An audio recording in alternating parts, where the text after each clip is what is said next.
You ever feel like you're working harder and harder, but you're just not getting ahead financially?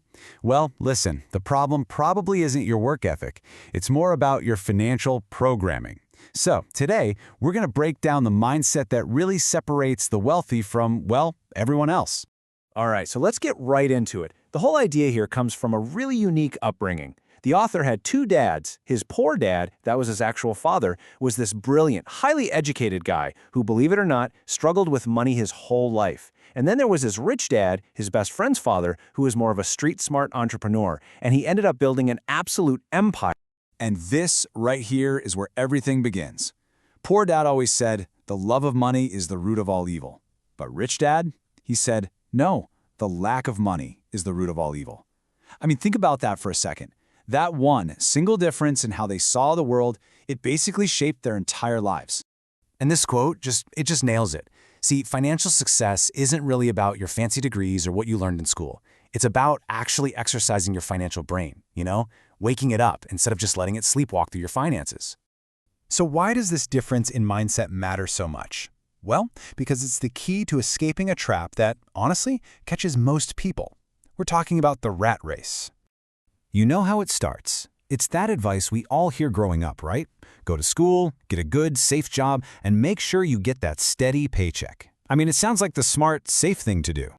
But then, you get a raise. Awesome, right? So what's the first thing most people do?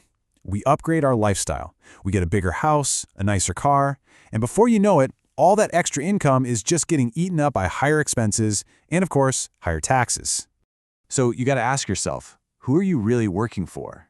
At the end of the day, you're working for your company, you're working for the government through your taxes, and you're working for the bank with that mortgage. It feels like you're the last person in line to actually get paid from your own hard work. And folks, that is the rat race. It's that endless lope of working harder and harder just to cover your rising expenses, with nothing left over to actually build any real, lasting wealth. Okay, so how in the world do you get out of it?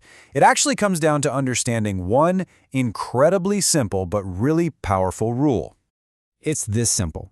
An asset is anything that puts money in your pocket. That's it. And a liability? Well, it's just the opposite. It's anything that takes money out of your pocket. See? It all boils down to the direction the cash is flowing. Now, this super simple rule leads us to a pretty controversial question.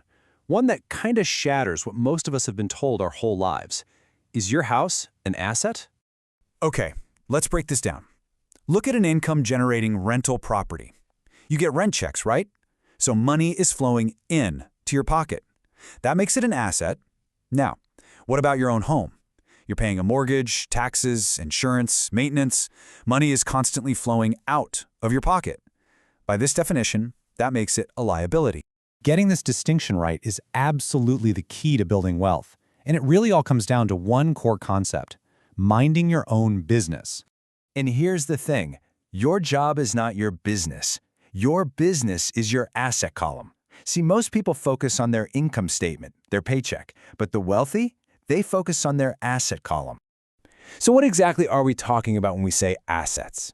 Well, we're talking about things that generate income for you even when you're not actively working. Think businesses that don't need you there 24/7, stocks, bonds, income-producing real estate, or even royalties from a book or a song. That is your real business. This cash flow quadrant really lays out the path. Most of us start out on the left side, as an employee or maybe self-employed. On that side, you're basically trading your time for money. The goal, the real secret, is to move over to the right side, to become a business owner or an investor. That's where you have your money working for you, instead of the other way around. Okay, this all sounds great in theory, but how do you actually put it into practice? Let's talk about the action plan for getting to financial freedom. It's a pretty straightforward three-step process. First, you have to master your cash flow. You need to know exactly where your money is going. Second, and this is crucial, you use your income to buy assets, not liabilities. And third, once you've built up your asset column, you let those assets buy your luxuries. That way, the nice things in life don't put you in debt. Look, building wealth means you're going to have to take some risks. And I know a lot of people are terrified of failing. But here's another huge mindset shift. The wealthy don't see failing the same way. For them, failure isn't the end of the world. It's just a learning opportunity. It's how they get smarter. So if there's one thing to take away from all this, it's simple. You have to stop working for money and start making your money work for you. It's all about that mindset shift. That's what really paves the road to financial freedom. So I'm going to leave you with a question to think about. What is the very first asset you can acquire? What's one small step you can take, maybe even today, to start building that asset column and begin your own journey? If you want to take action, move forward, and find more clients, you can book a free call with CT Marketing using the link below.